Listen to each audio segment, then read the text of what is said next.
There's a lot going on in the markets right now. Looks like there's going to be a September rate cut in the U.S. on September the 17th. In Canada, not expecting a rate cut by the Bank of Canada on the same day.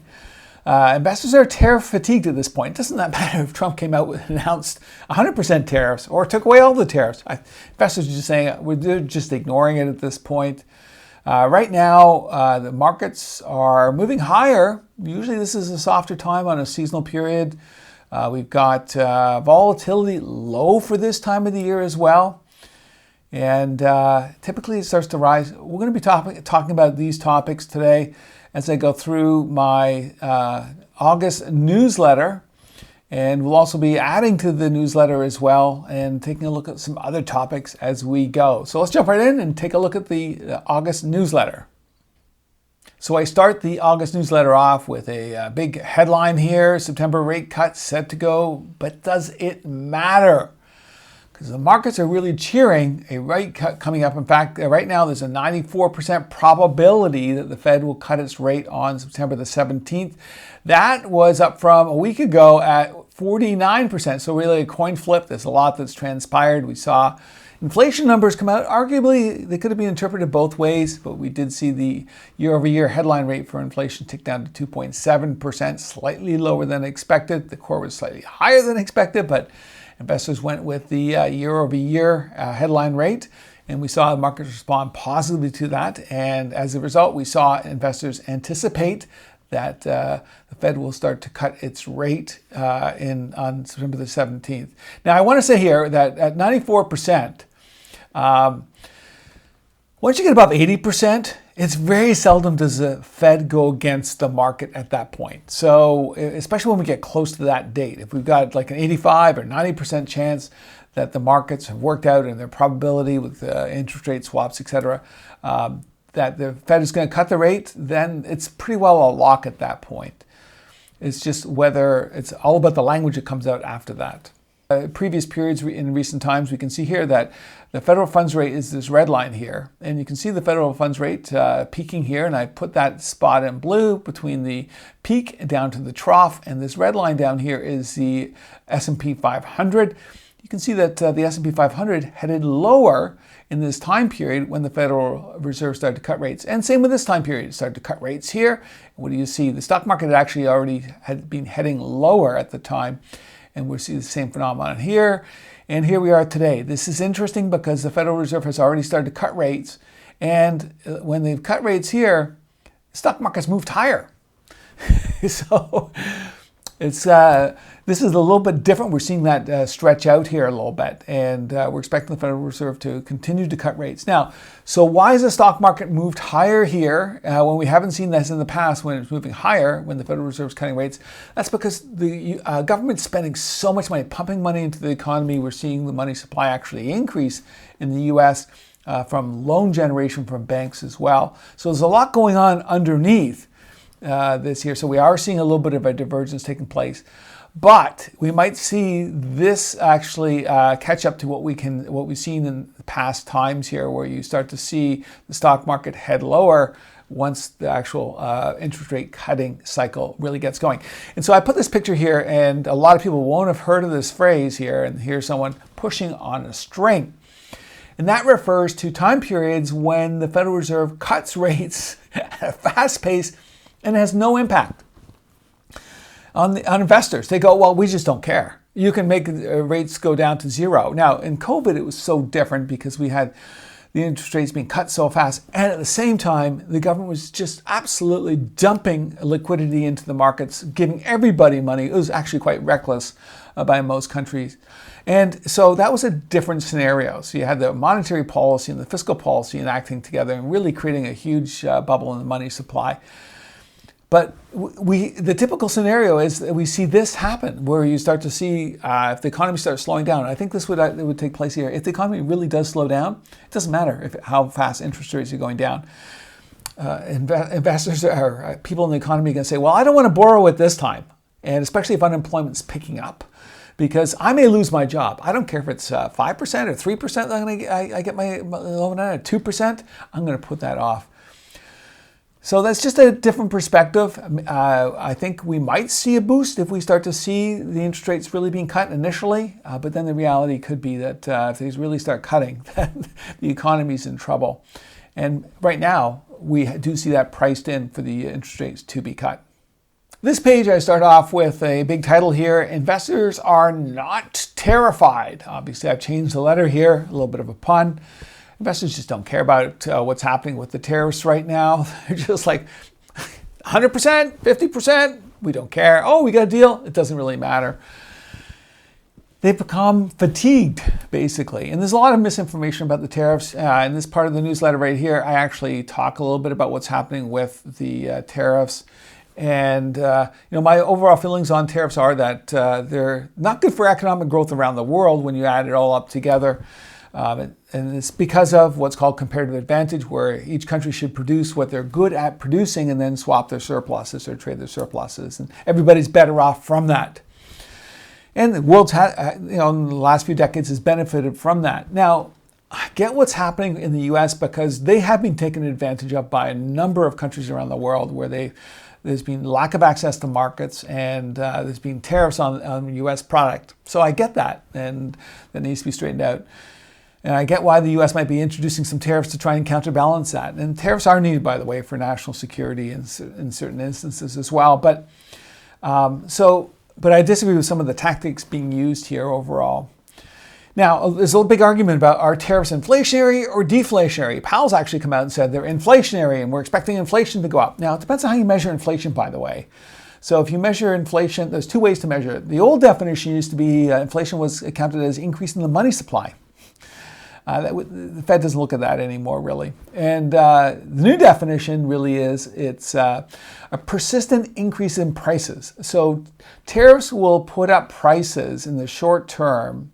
You'll have a one-time price increase. So it's not persistent. So it's hard to say that that's inflation. And on top of that, there are some adjustments being made. So tariffs basically are a tax on a product that the importing company, so a U.S. company, if there's U.S. tariffs, will be paying on goods coming in. And I'll get to that in a second because there's a lot of miscommunications around that. And which will increase the price of those products. And now, what that is a supply curve shift to the upwards, which raises the price and decreases the demand for that product, basic economics. So typically what happens is investors or consumers will make adjustments and say, well, now I've had to pay more for this product if I'm buying this product, so I'm going to have to not buy so much on somewhere else. And you'll find that those prices won't go up as fast, and so there's counter effects as far as that goes. So no, I don't believe tariffs longer term are inflationary as far as the way that I measure it, and there may be a one-term adjustment. The big question is who's paying for the tariffs? And you're seeing all sorts of propaganda here about some companies have held off on passing through the cost. And this actually makes sense, okay, initially.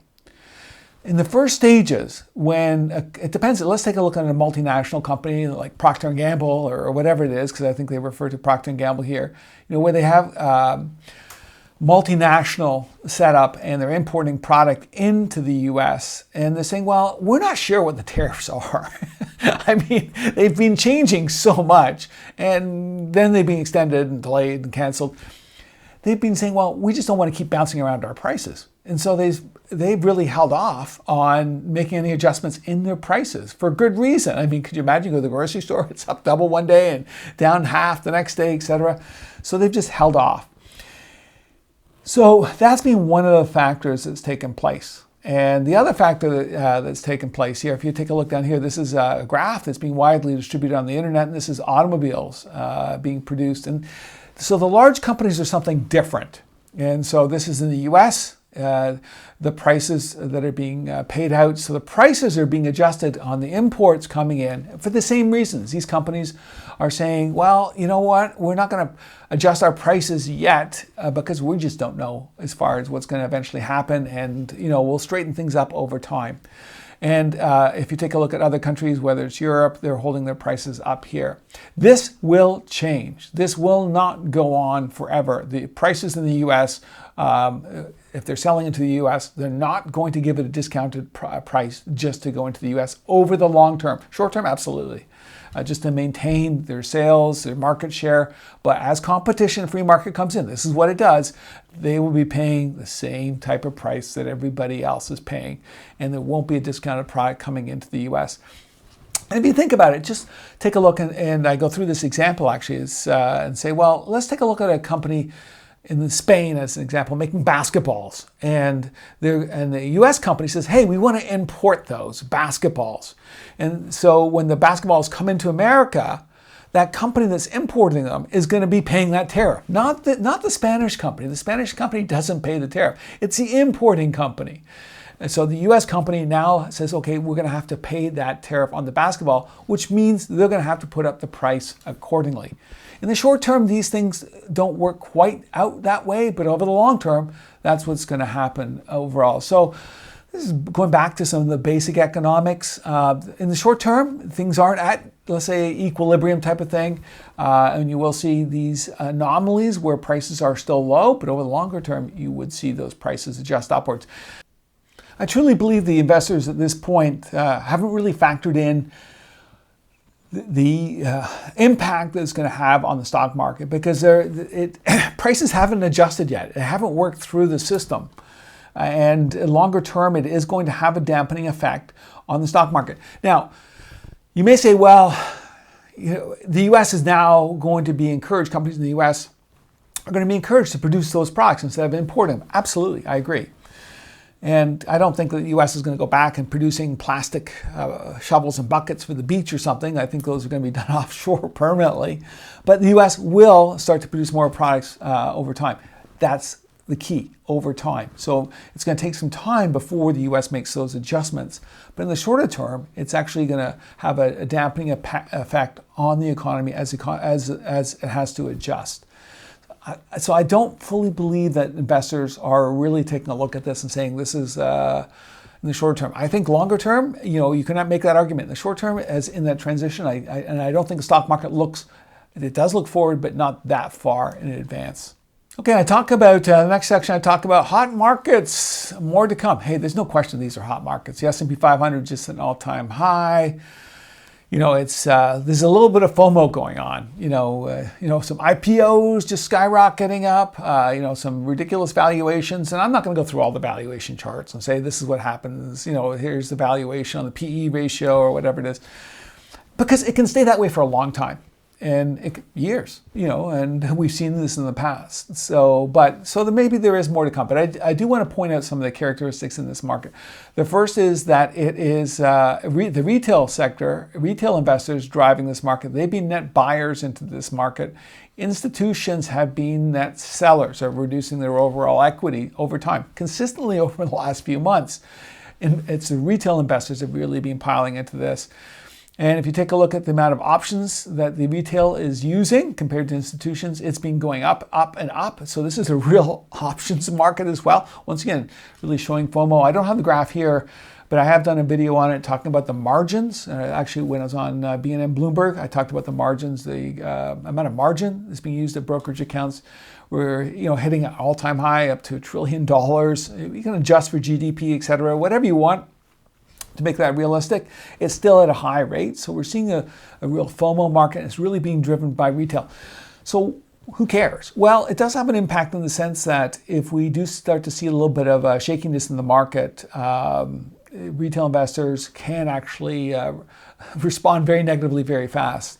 And so we might actually start to see a major softening in the market if that does happen. So the market's just more susceptible to steeper decline when the retail investors are the ones pushing the market higher.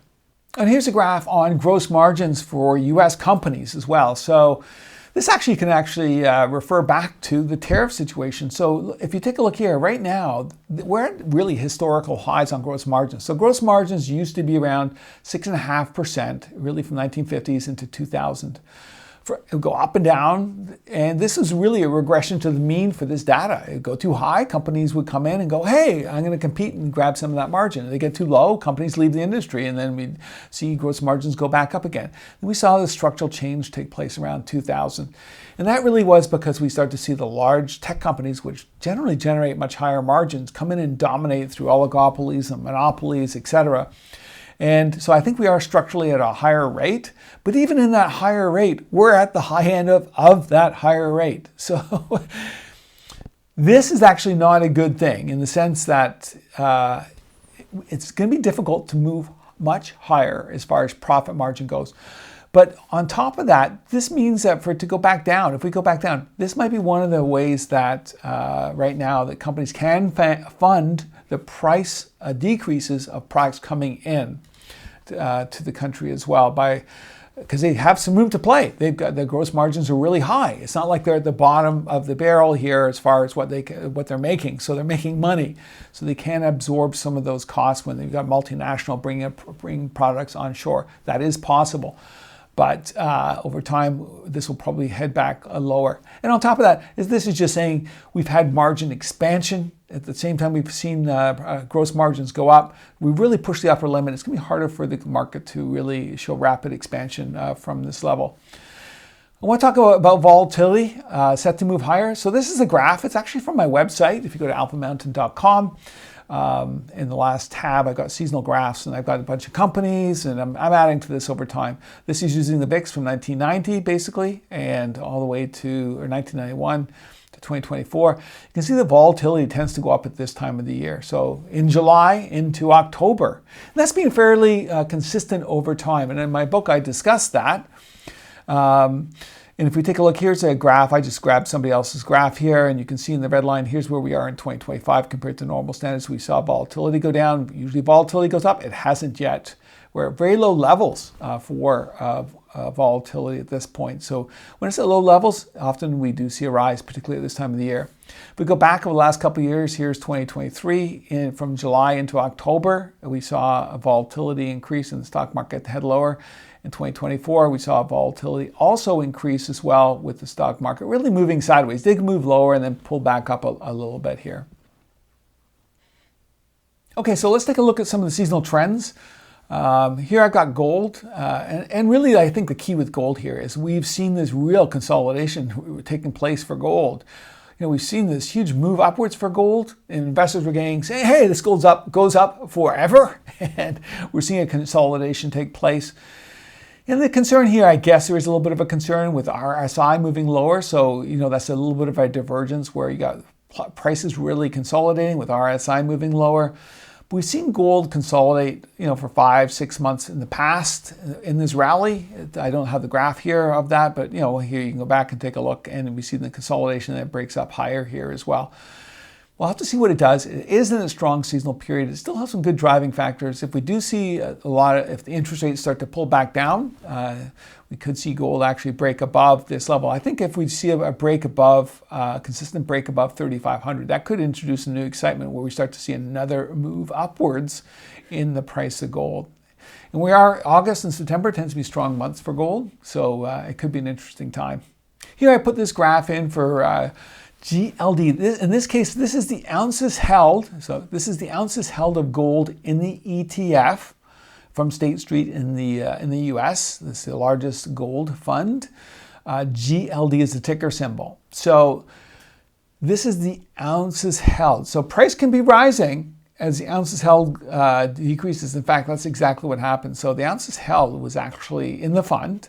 Was actually the highest in 2020. And what this means is we've seen investors selling GLD as the price over this time period has been moving higher. And this has been fairly consistent. The price is moving higher and investors are selling, which means that in this case, GLD has to sell those ounces to pay out the investors that are actually selling GLD.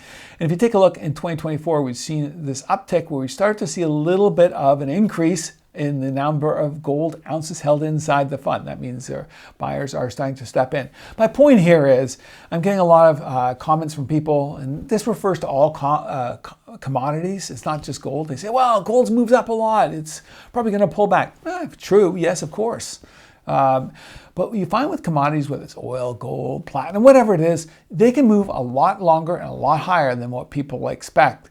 And right now, we're seeing gold really being driven up higher by central bank buying and also Chinese buying in ETFs, Chinese buying in the retail market, Chinese governments encouraging people to buy gold. But the West, if you take a look here, the West, really? No. There's really not that much interest in gold whatsoever. Now, there may be some people that are really interested in gold out there, and they're listening to a lot of YouTubes or whatever on gold, and they say, oh, everybody's getting into this. Now, from an institutional level, the amount of gold held in institutional accounts is very small, retail investors as well. And that, I don't believe, is going to change, by the way, until the focus comes off the technology sector. Right now, we saw this back in the year 2000, the tech bubble. Everybody was piling into all the tech stocks, and they could care less about other sectors like the small caps, which dramatically underperformed the large caps in the tech bubble. Sort of like what's happening today, actually. But they just didn't care about anything except for tech stocks, and that's also been the case here. We're starting to see some signs that that's changing, but once the shift comes away from the technology stocks for whatever reason, then you could see actually some interest happen in gold, and this actually start to pick up where you start to see institutions saying, well, instead of 0.5% in my portfolio, maybe we'll make it 1.5%, and retail investors doing the same, and that would put a squeeze in the price of gold because it really is not that big of a market really, so you could actually see gold get squeezed higher in that case. My point is, we're seeing gold here, some interest in gold, but from a North American perspective, there's not that much interest yet. But when there is, we could see net buying push the price of gold higher over time. There's been some focus on silver as well. We did see that breakout take place. That was back in June. And silver has been consolidating just like gold has. And silver tends to do well at this time of the year.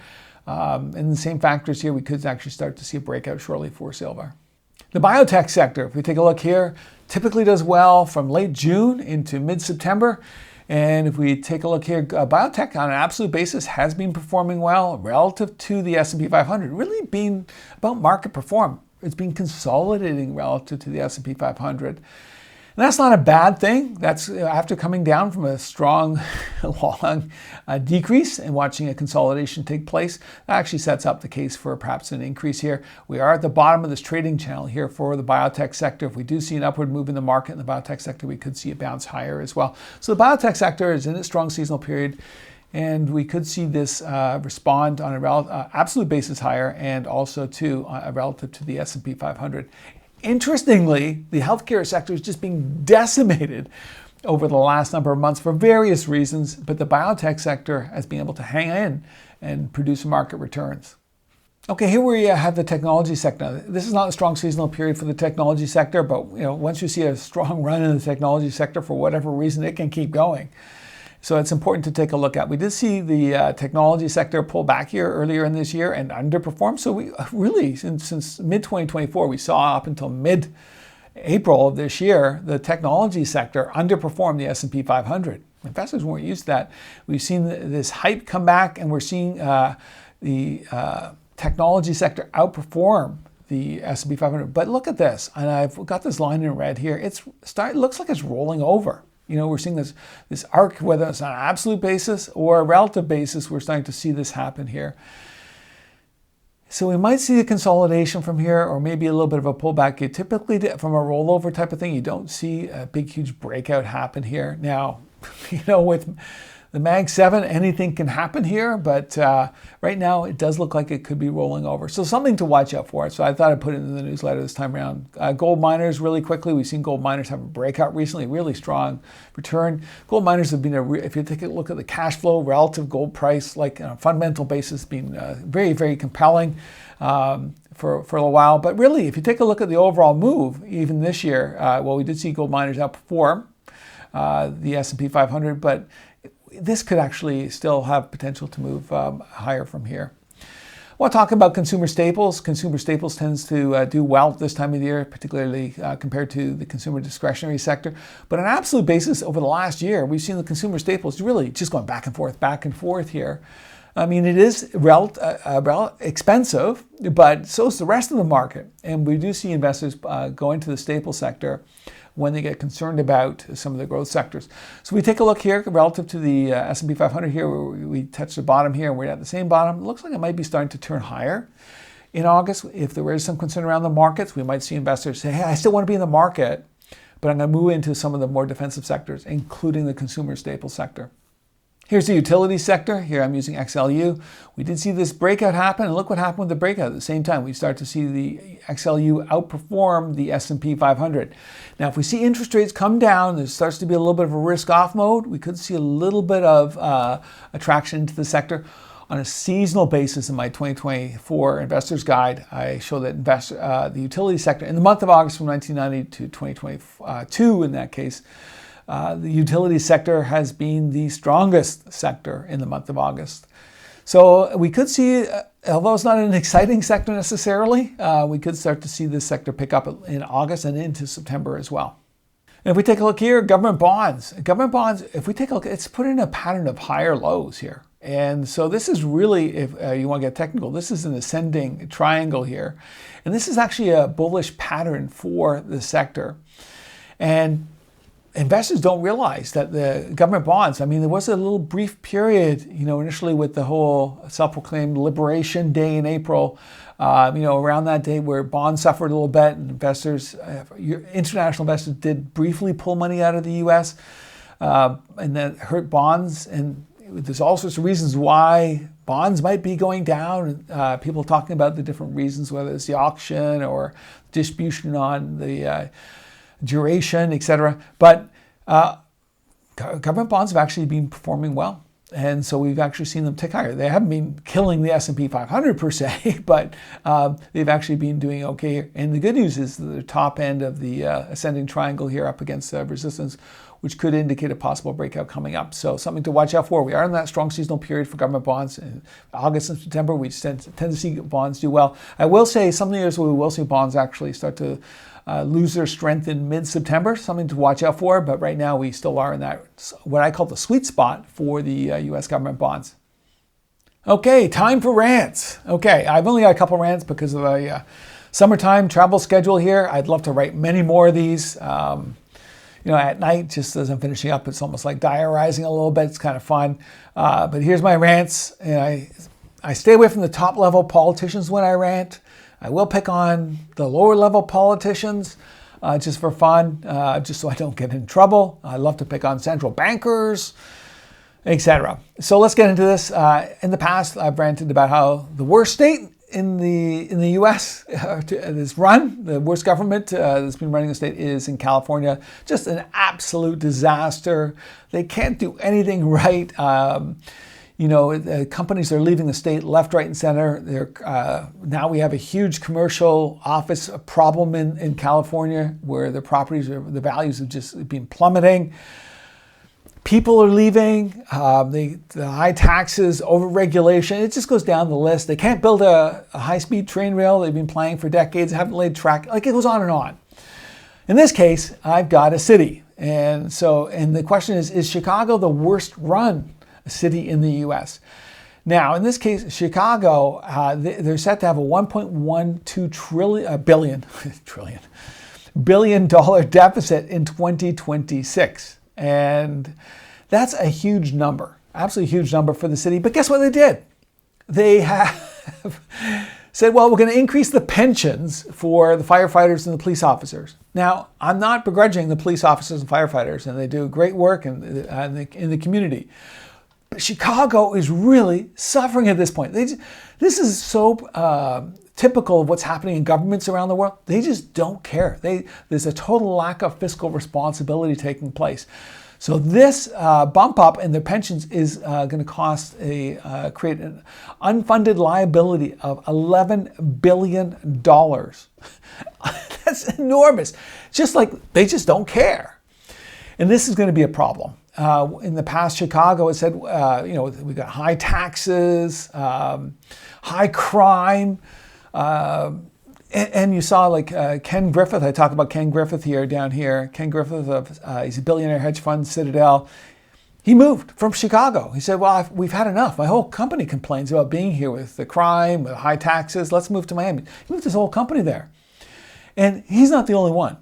Companies have been leaving Chicago for a long time because it's just been falling apart. And it's one of those situations where you want to get out before everybody else gets out. You don't want to be there. Chicago has actually looked at, and I talk about this here, they've looked at trying to implement an exit tax. Yes, an exit tax. If you leave the state, they wanted to tax your income for 10 years after you left the state. California was also looking at it as well. I think in the end they looked at both of these states, not Chicago, but this is the case Illinois and California, looked at this. I don't think it was constitutional, but they were examining this. Recently, Chicago's actually taken a look and said, well, maybe we should be taxing every delivery package that comes to the door. I think it was $1 or $2 or something. Just insane. Why not just, be more fiscally responsible and look where you're spending your money? But they just come up with all these schemes to increase taxes, and they're scaring people away. And the problem is it gets worse and worse because it's not necessarily the poor people that are leaving. It's company owners, entrepreneurs that are leaving. So that's their tax base of who's paying the taxes. And once those people leave, those services, where do they get funded from? So they have to increase the taxes somehow. Anyhow, but a little bit of a rant. It's just kind of crazy to see governments, not just Chicago, go in and say, well, this is, we're just going to keep going and keep spending money. And it's really endemic right across society at this point. In the past, I've written about the UK, how it's really in financial trouble. The UK government has really created a bad situation. Their economic policies make no sense. The country looks like it's falling apart economically, and they don't really seem to want to do anything about it. The solutions they come up with really aren't addressing the problems, and they continue to spend money like crazy. In this case, though, I take a look at Germany, and Germany is in trouble. And Germany is the real engine for Europe, and we've seen Europe really benefit from Germany with real production and manufacturing over time. But here's a country that's really being badly run, and they keep coming out with these crazy, insane policies in running the countries and regulations that really hurt the country. They're deindustrializing the country, and voluntarily. Just some crazy, crazy stuff. They were shutting nuclear plants that were perfectly good, just saying, well, we're just going to shut those down. And when they shut them down, they didn't have enough energy. So there's a point, and I put this in one of my newsletters in a rant before, where there's an instance where the windmills weren't producing enough power. So they had to take the windmills down to get the coal underneath to actually produce enough power, and so you've seen energy prices skyrocket. So they've really been shooting themselves in the foot, and as a result, you've seen the economy really move in and out of a recession. It's been this really anemic growth that's taken place. And here's the chemical utilization and production. You can see here that this has been dropping like crazy. So here's a country that is instituting policies that have really hurt their whole manufacturing base, and that's just one way of measuring it is through the chemical production. And this is if we take a look at the economy itself. You can see here it's been really weak over time, and the expectations aren't much better as far as growth goes for Germany. And they keep saying, well, we're going to spend more money. I'm sorry, but that's not the solution. Especially, I'm not going to go into what they're spending the money on, but it's not really a long-term growth prospect for this country at all to improve the problems that they've actually created here. And we're seeing this in country after country right now, where their governments continue to spend money and really not create long-term growth. It's not like they're trying to solve it, the issues. They're spending money on other issues. Anyhow, just another country that's to rant about. Well, thank you very much for joining me today.